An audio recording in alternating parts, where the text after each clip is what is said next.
A continuación va a hablar Daniel Movilla, miembro del patronato de la Fundación Civil y organizador del primer congreso de la sociedad civil.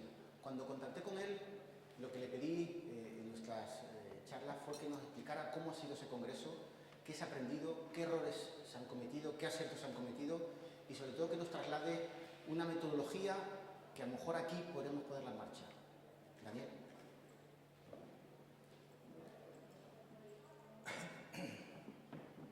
Gracias.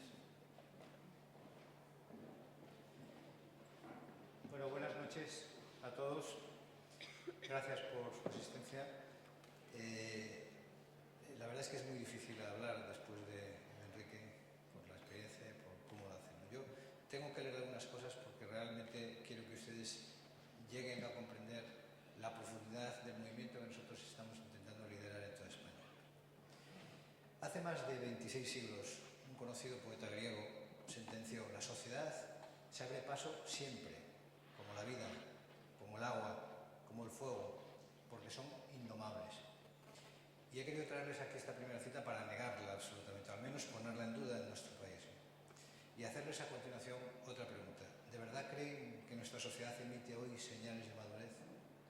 ¿Recuerdan o recordarán algunos de ustedes hace muchos años, concretamente en 1933, Ortega y Gasset decía: no es esto, no es esto, refiriéndose un poco a la deriva de la República? Y yo creo que esta doble negación es la negación más repetida en los últimos años en los ciudadanos de nuestro país.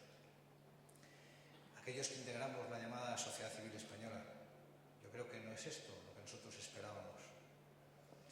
Casi 80 años después, el lamento ciudadano se descuelga de lo políticamente correcto al contemplar el monumental y costoso castillo político, jurídico y administrativo que hemos apadrinado al calor y como fruto, probablemente, del entusiasmo de la transición. Un lujoso castillo, en fin, que aparece hoy a un palmo del suelo, sin cimientos, como consecuencia de esos vientos huracanados, de lo que decía Enrique, de los mercados exteriores, y que han desolado el tejido productivo de España.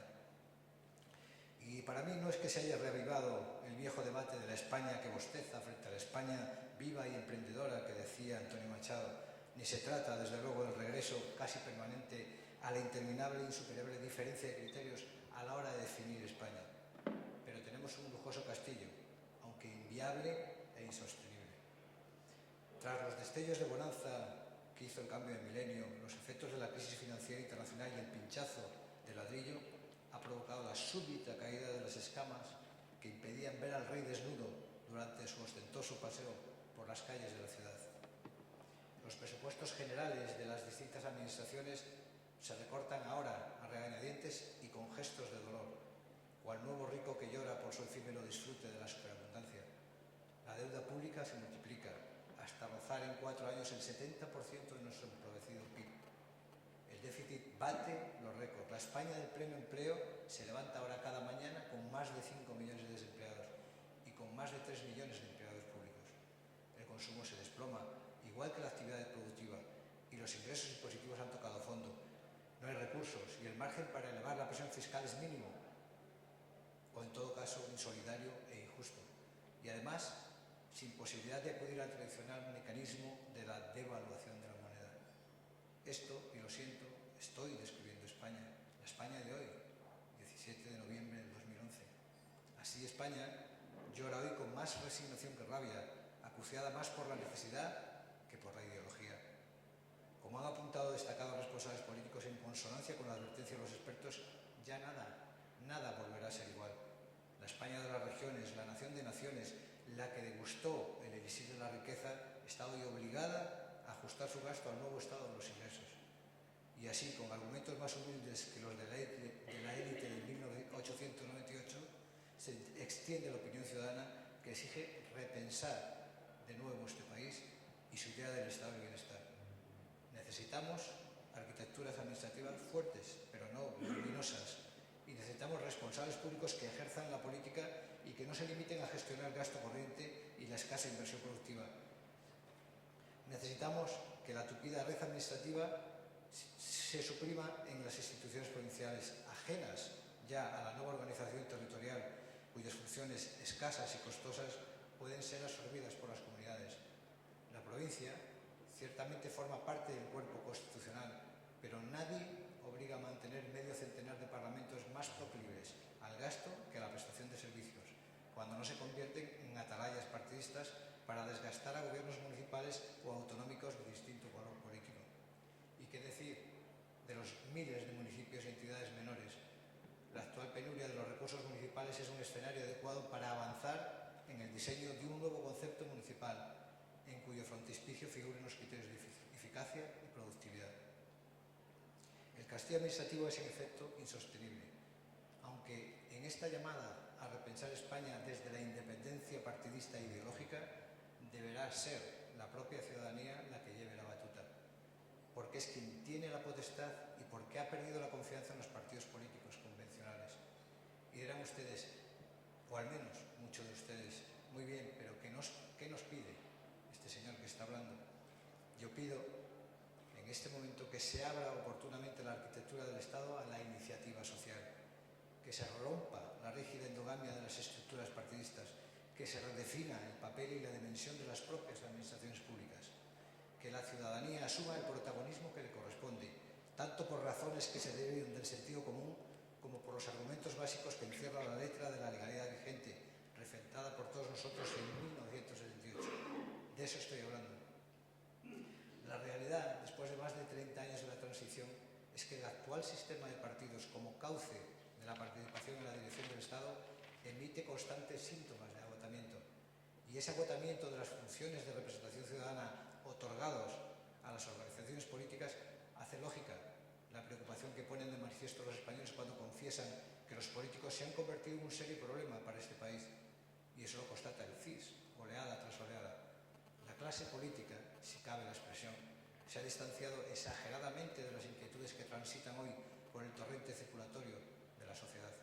Se ha enclaustrado entre los muros de la burocracia y de los procedimientos que, si bien el ciudadano tolera en tiempos de bonanza y con cierta indiferencia, lo censura radicalmente en coyunturas de crisis más o menos prolongada como la actual.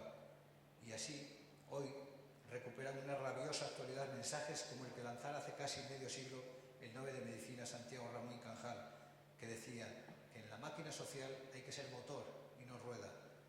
La iniciativa social debe abrirse paso hoy, también en España, para asumir el protagonismo de un cambio que permita no solo impulsar decisiones urgentes para neutralizar la severa crisis económica, sino la modulación de los poderes públicos, con el fin de que asuman siempre las inquietudes ciudadanas. Es quizá el impulso natural de una sociedad que quiere hacerse oír en el entorno institucional colapsado, sin ideas, incapaz, para que el poder político tome conciencia de la gravedad de la situación y reaccione más pronto que tarde y con firmeza. Y en este contexto triste de verdad, ha nacido el movimiento ciudadano Sociedad Civil Española. Y con estas inquietudes que les he relatado, más de 70 asociaciones, fundaciones y plataformas ciudadanas convocamos hace unos meses el primer congreso de la sociedad civil, al que acudieron más de 1.500 personas y el que siguieron más de 5.000 personas en directo a través de Internet. Y en el congreso aprobamos por mayoría absoluta 24 conclusiones, entre las cuales voy a leerle unas cuantas muy significativas y no todas. Primero, nosotros pedimos una reforma constitucional que reconozca y potencie la iniciativa legislativa popular y una nueva ley de referéndum, tanto consultivo como vinculante, que amplíe las materias que puedan ser objeto del mismo, modificando las mayorías necesarias para su convocatoria y su aprobación. Pedimos también una reforma constitucional para la independencia judicial, por la cual ningún cargo de partido ni miembro de gobierno y asimilados que lo sean por nombramiento político puedan acceder luego al ejercicio de la función jurisdiccional.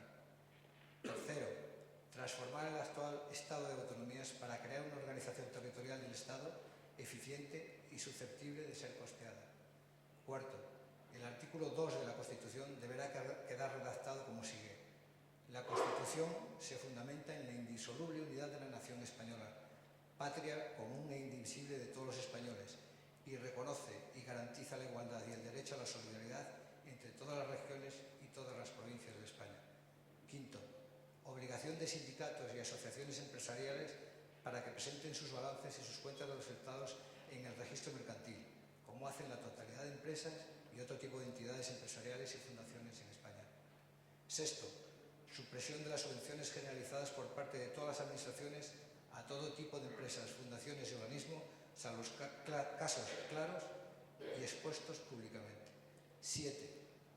Transferir el sistema de formación de los trabajadores, es decir, las políticas activas de empleo, a un organismo dependiente del Ministerio de Educación sin intervención sindical.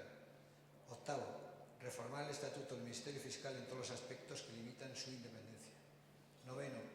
Introducir modificaciones en el sistema de financiación de las elecciones, estableciendo límites a los gastos electorales y perfeccionando desde luego el sistema de control por parte del Tribunal de Cuentas.